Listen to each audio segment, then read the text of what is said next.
going to do something a little bit different. Shirts. I'm sure you've seen some beautiful quilts made from cotton shirts. Shirts that husbands, friends, brothers have outgrown, out of style, whatever, and they're all cotton. And guess what? We love all cotton fabric.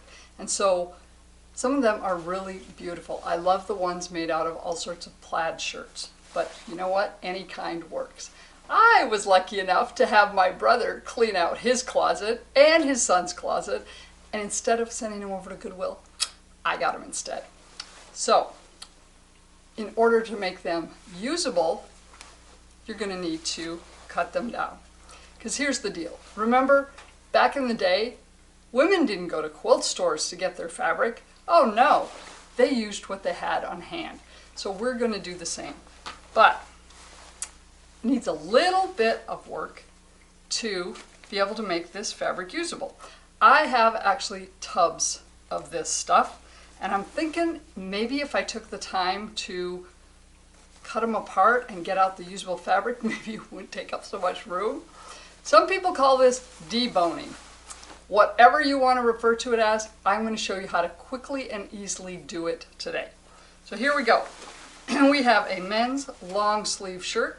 Short sleeve shirts are obviously easier because you don't have to deal with cuffs. But here's the deal.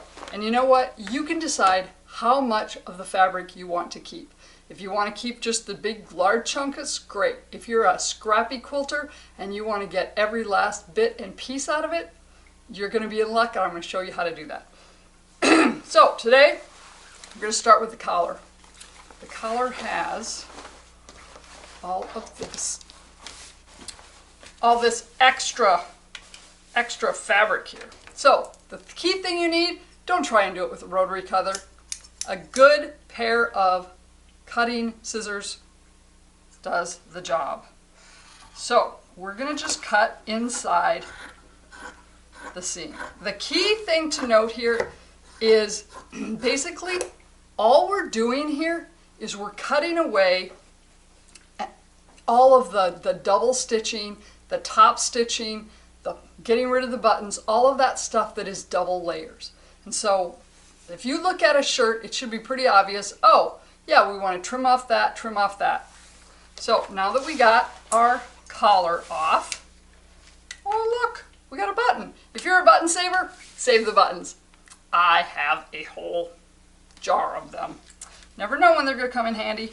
Okay, for me, this piece here is pretty slim picking, so I'm going to just cut on the inside of that. And obviously, the amount of fabric you're going to get depends on the size of the shirt. Okay? So for we just don't get too fancy here. There we go. Now, my friend Diane, she might actually decide to cut through this, cut on each side, and she'd probably get, oh, maybe a ½ inch strip out of there. Sorry, Diane, I'm not doing that.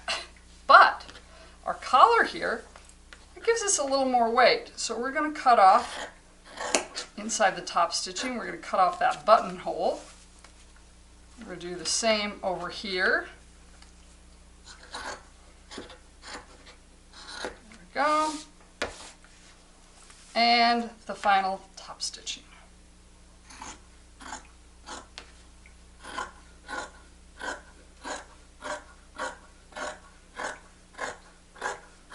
There we go.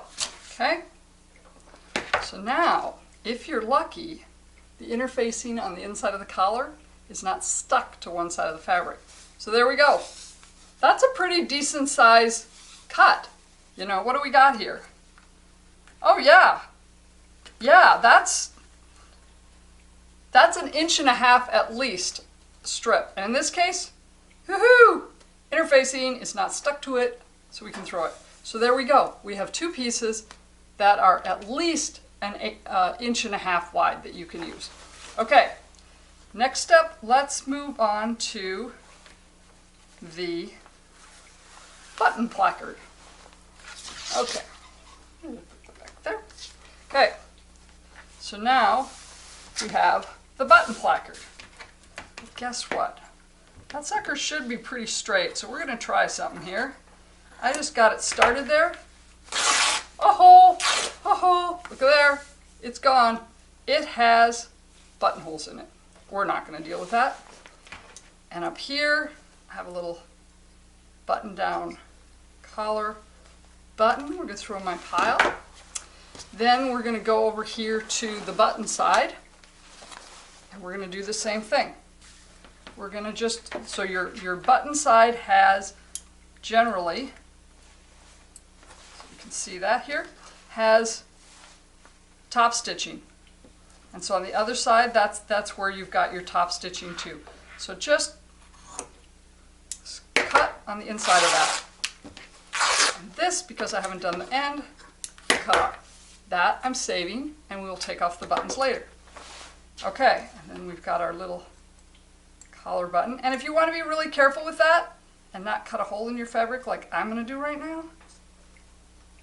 Oh, I did good. Oh, I did good. I didn't get a hole in the fabric. You could use a seam ripper and get your buttons off. Okay, now down to your cuffs. Yep, cuffs are just like your collar. So we're going to just cut them off. And anything that's straight across, you can kind of tear. Okay, there we go. So we've got a cuff. Oh, and a button. Look at there. Oh, cut that one. So just like your collar, you could get it, if you're careful, you could get 1.5 inches wide strip of fabric from this. So we're going to do that, and basically we're going to just cut around the top stitching.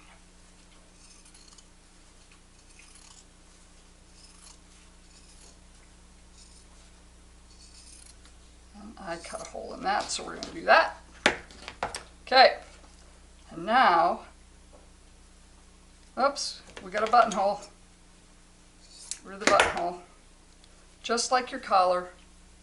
Nice 1.5 inch, 1.5 inch, and your interfacing that's going to go there. All right, we's on a roll. Okay, so we're going to just lickety split do this other one.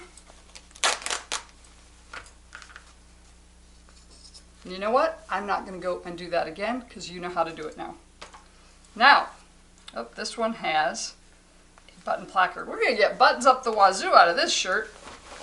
All right, so here on your cuff, you've got your, I don't know what they call it, placard. That's what I'll refer to it. Oh, look, and more buttons. We're going to just cut around that. And it's up to you how quick, how careful you want to be, depending on how much fabric you want to save. So we're going to set that aside because it has buttons. Same over here.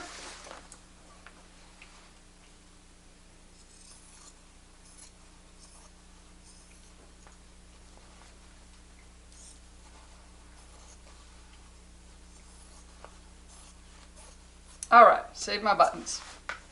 All right, there we go. So now, let's deal with the shirt. So your shirt is attached, or your sleeve is attached to the top. So once again, we've got this wonderful thick seam. So we're going to just cut around that. We're going to do the same on the other side.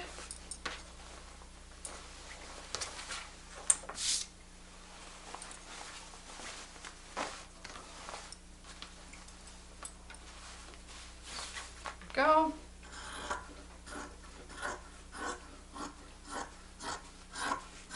Okay, there we have it. So now we've got our sleeve, and once again we've got that double seam thing going, and these are not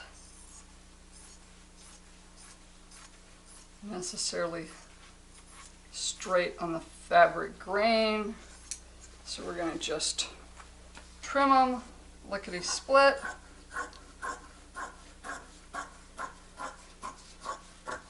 There we go. You now have a sleeve. So depending on the size of the shirt, that is a pretty doggone decent size. Heck, it's probably close to a fat quarter. There we go. So you have one sleeve that's ready to go. I'm not going to show you doing the other sleeve. Okay, so now we're getting close here. Look, haha, this one has a little logo thing going on it. So you could even, I don't know, have that cute thing with your logo in there or something for your shirt. That'd be kind of interesting. All right, so now we've got the yoke thing going on. So we're gonna cut the top of the yoke. There we go. And we're gonna cut down the sides.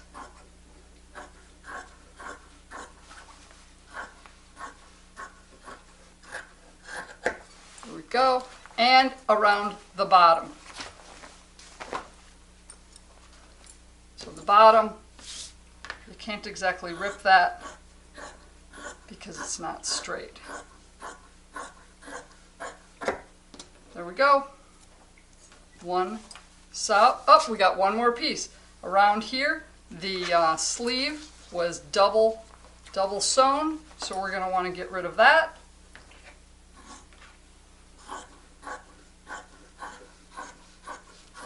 There we go. There we go. Another really nice size piece of fabric.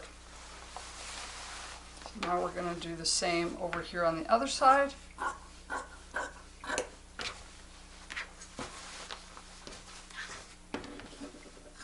Down the middle here.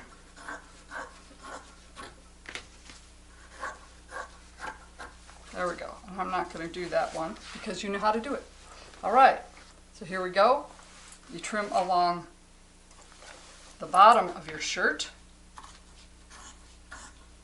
Whoops. As you can see, I'm not worrying too much about making things pretty. I am cutting and getting the seams out of there, getting the top stitching, the double stitching. That's all I'm doing. You don't need to take a lot of careful precision to do this, because once you're ready to use this fabric for quilting, well, you may not even need to use all that on the edge anyway. Okay, this was the other side of the sleeve.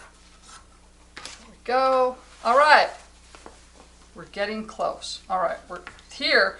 Their sleeve was very much top stitched around the top to reinforce it, so we're going to cut that off on both sides.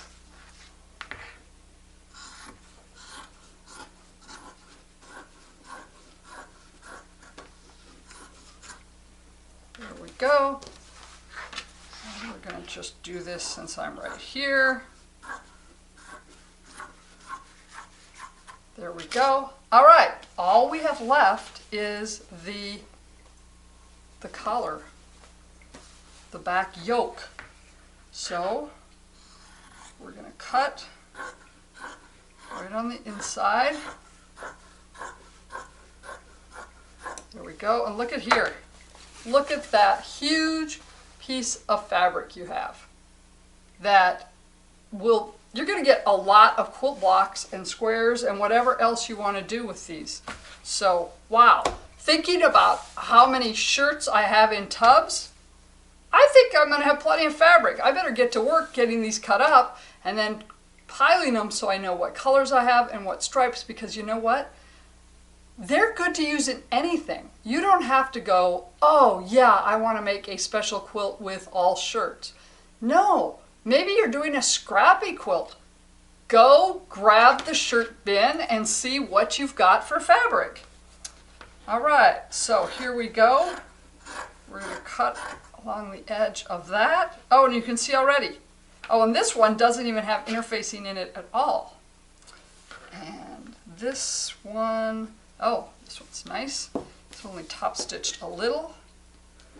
So all we have to do is get rid of that. And this one I'm going to flip over to this side because it's just very lightly top stitched.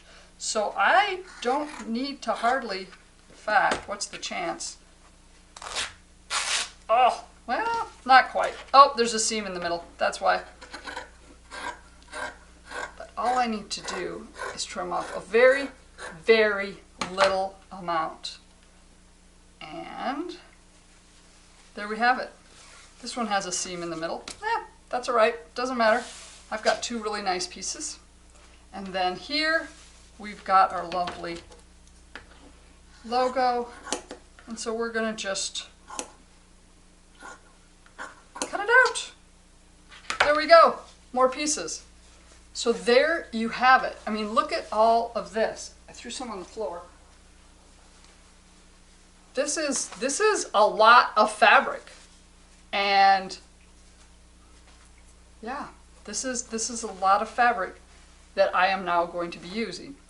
So I think I'm going to find some time, maybe after I get my next quilt done, and go through the bin box and debone a whole bunch of shirts and pile up my fabric so I actually know what I have so I can start using it. Because I think there's quite a variety in there. There are plaids and stripes and solids and all sorts of things that'll make really, really pretty quilts. Thanks to my brothers and my nephew. Take care, guys. Thank you so much for watching my video. If you want to make sure to stay in touch and hear all about the new ones coming up, make sure you hit the subscribe button below this video to subscribe to my channel, Wendy J. Haney. You can also find me over on Facebook. I have a wonderful group called Life Fulfilled, Quilting, Needlework, Books, Wine, and Wellness. You can find it at facebook.com/groups/lifefulfilled. That's where I talk about all the things that fulfill my life, which is quilting, books, wine, wellness, needlework. Yeah, I know. I have a lot of hobbies that I love enjoying, and I like sharing those with everybody else. You can also find me at wendyjhaney.com, or I do have a Facebook page. It's a little more difficult to find as there are a number of Wendy Haneys, but you can always search Wendy Haney and find my mugshot. So stay in touch, and I really appreciate you checking out my YouTube channel. Take care.